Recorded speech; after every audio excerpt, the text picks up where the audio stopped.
Voilà, pour les dernières images, les Mexicains qui sont encore pour l'essentiel en train de dormir. Et on va évidemment suivre avec beaucoup d'attention ce qui va se passer aujourd'hui. Stéphane Quéret, déjà, un mot de l'annonce de cette nouvelle disparition. Un baron de la drogue et pas n'importe lequel qui disparaît. Votre réaction, ça a été quoi hier? La surprise de le savoir encore en vie. Hein. Parce qu'on l'annonce décédé depuis à peu près 10 ans. On a 4-5 annonces de décès. La dernière, c'était en 2024. Un homme malade, problème de rein notamment. Donc la surprise, c'était, tiens, il était encore vivant.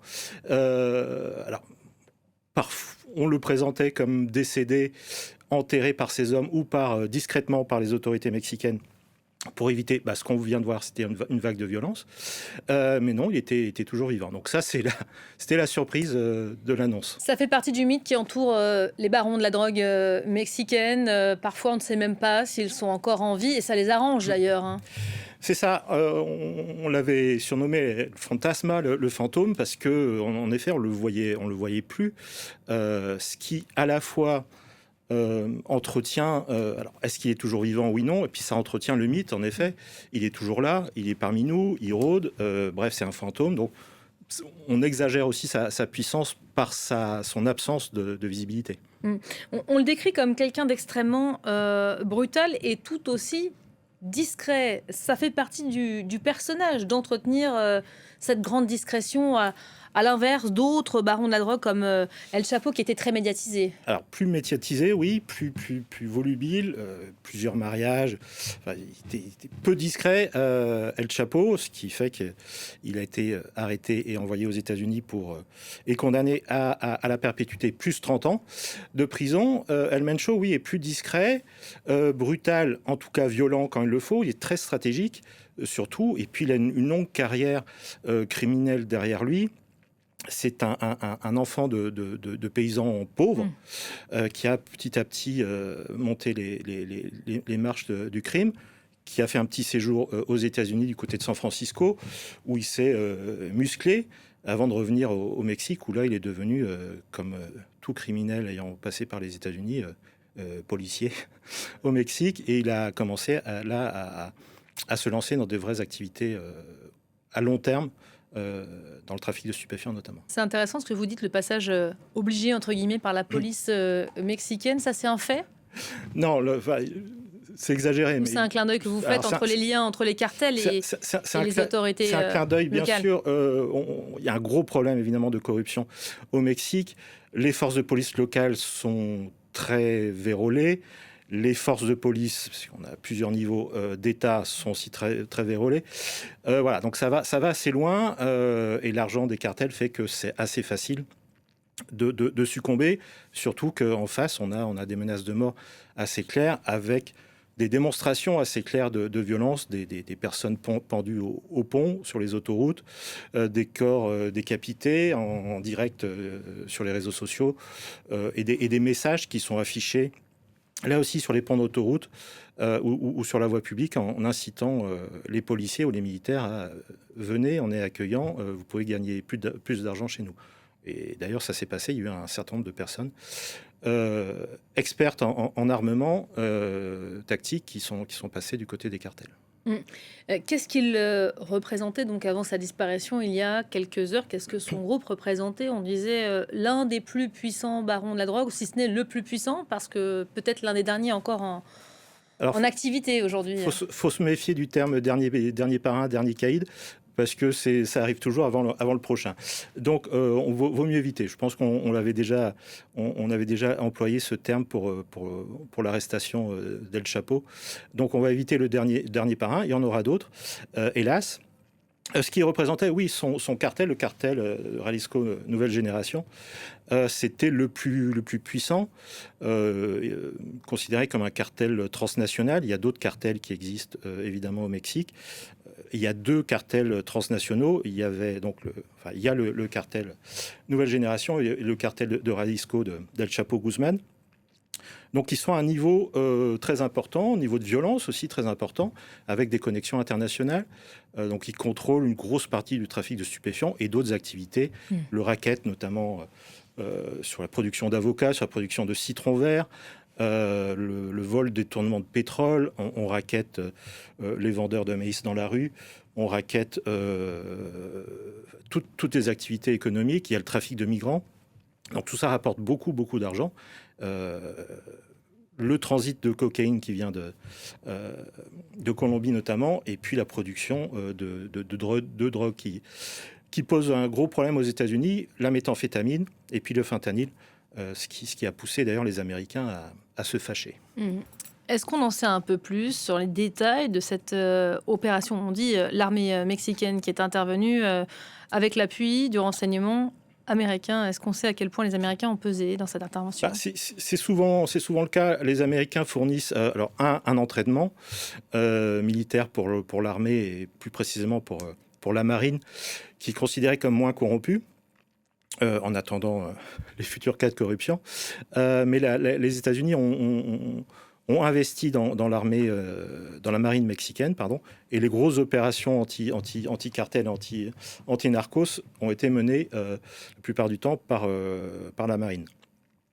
Donc il y a un soutien pour l'armée, en tout cas pour la marine mexicaine, et il y a un soutien aussi avec la police fédérale mexicaine, qu'on finance, qu'on aide, qu'on forme. Et puis, oui, il y a la puissance du renseignement américain. C'est-à-dire la géolocalisation, parce que vous me disiez vous-même, vous avez été surpris par le fait qu'ils soient encore en vie. On peut s'imaginer que les Mexicains, depuis quelques mois, quelques années, bien sûr, le recherchaient activement et que les Américains ont donné la localisation exacte. Oui, alors sans doute qu'il était aussi protégé par des autorités locales, au moins locales.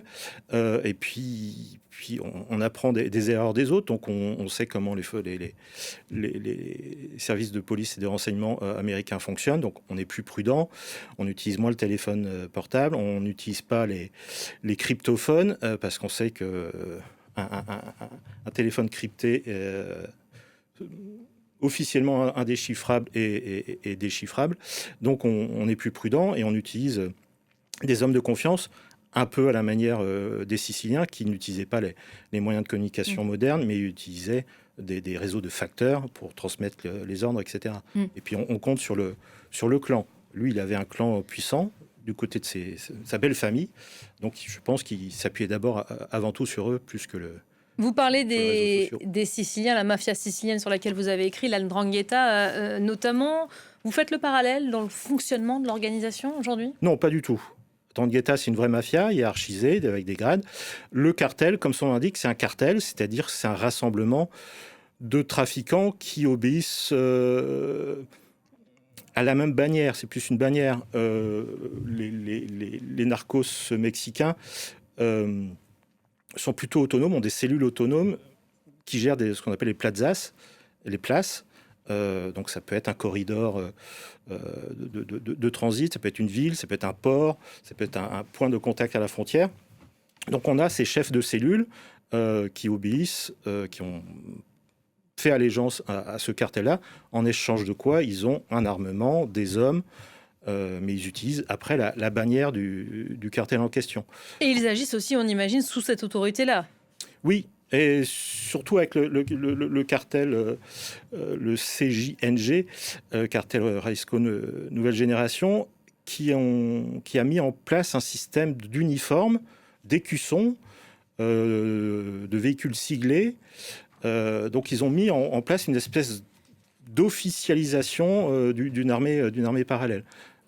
Ils ont des unités de dronistes. Voilà, c'est quasiment une armée parallèle. Comme une autorité un peu en place, finalement. Et comme une autorité en place, on rackette les gens. On appellera l'impôt dans un état normal. On a le monopole de la violence, ou quasi-monopole.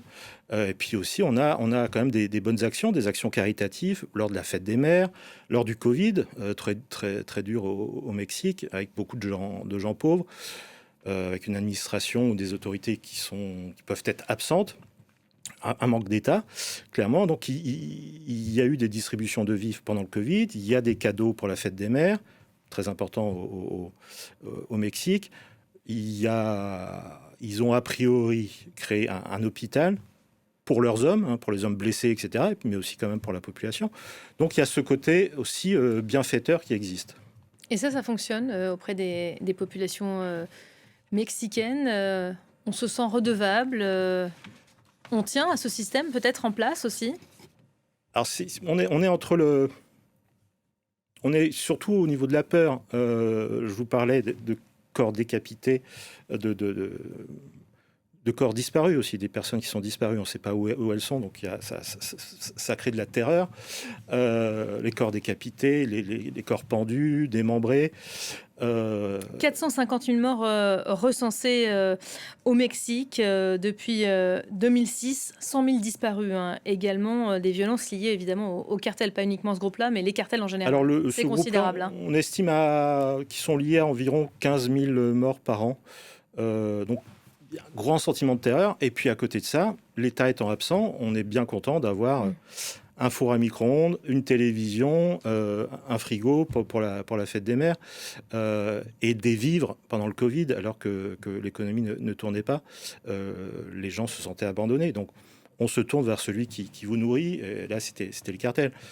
C'est pas par bonté d'âme, hein, c'est pour calmer la population, éviter d'être dénoncé, tenir son territoire. Une organisation donc insérée à cette société mexicaine, malgré tout, et autant redoutée par les Mexicains. On va regarder quelques images avec Laura Cambo qui nous décrivent donc ce cartel avec précision, et on y revient juste après. Regardez. C'est un cartel habitué à semer la terreur. En novembre dernier, Jalisco Nueva Generación était accusé d'avoir assassiné le maire d'Uruapan, un édile célèbre pour avoir dénoncé la corruption dans la police. En 2020, une attaque sans précédent avait été lancée contre le secrétaire fédéral à la sécurité publique de Mexico, finalement sans succès. Ce cartel tentaculaire opère dans plus d'une soixantaine de pays. Depuis sa fondation en 2009 par Nemesio Oseguera, surnommé El Mencho, le cartel s'est étendu grâce à de nouvelles méthodes. Ce journaliste spécialiste est interrogé sur l'antenne espagnole de France 24. Dès 2005 ou 2006, on commençait à parler de précurseurs chimiques pouvant servir à fabriquer des drogues synthétiques comme la méthamphétamine, qui allait bouleverser le monde du crime. Il s'agissait de substances innovantes qui pouvaient être vendues à des prix bien plus élevés que les drogues conventionnelles et qui ne nécessitaient pas de grandes surfaces de terre. En parallèle, les activités criminelles du Jalisco Nueva Generación se sont étendues. Beaucoup sont liés aux ressources naturelles, contrôle de pétrole, de bois et de mines. D'autres à des crimes plus sophistiqués, minage de crypto-monnaies, blanchiment d'argent et d'actifs dans les paradis fiscaux. Le cartel contrôlerait même des entreprises officielles comme des équipes de football, des hôtels ou des restaurants. Si le cartel de Jalisco Nueva Generación était aujourd'hui une entreprise légale qui souhaitait être cotée à la bourse de New York, ce serait une entreprise qui pourrait rivaliser en termes de bénéfices avec de grandes entreprises technologiques comme Meta ou Google. Se pose désormais la question de la succession d'El Mencho à la tête du cartel. Il n'avait pas de successeur évident. Son fils aîné, surnommé El Menchito, a été condamné à la perpétuité l'an dernier aux États-Unis. Voilà, pas de successeur officiel, mais de ce que vous nous disiez tout à l'heure, on ne doute pas que ça va s'organiser assez vite.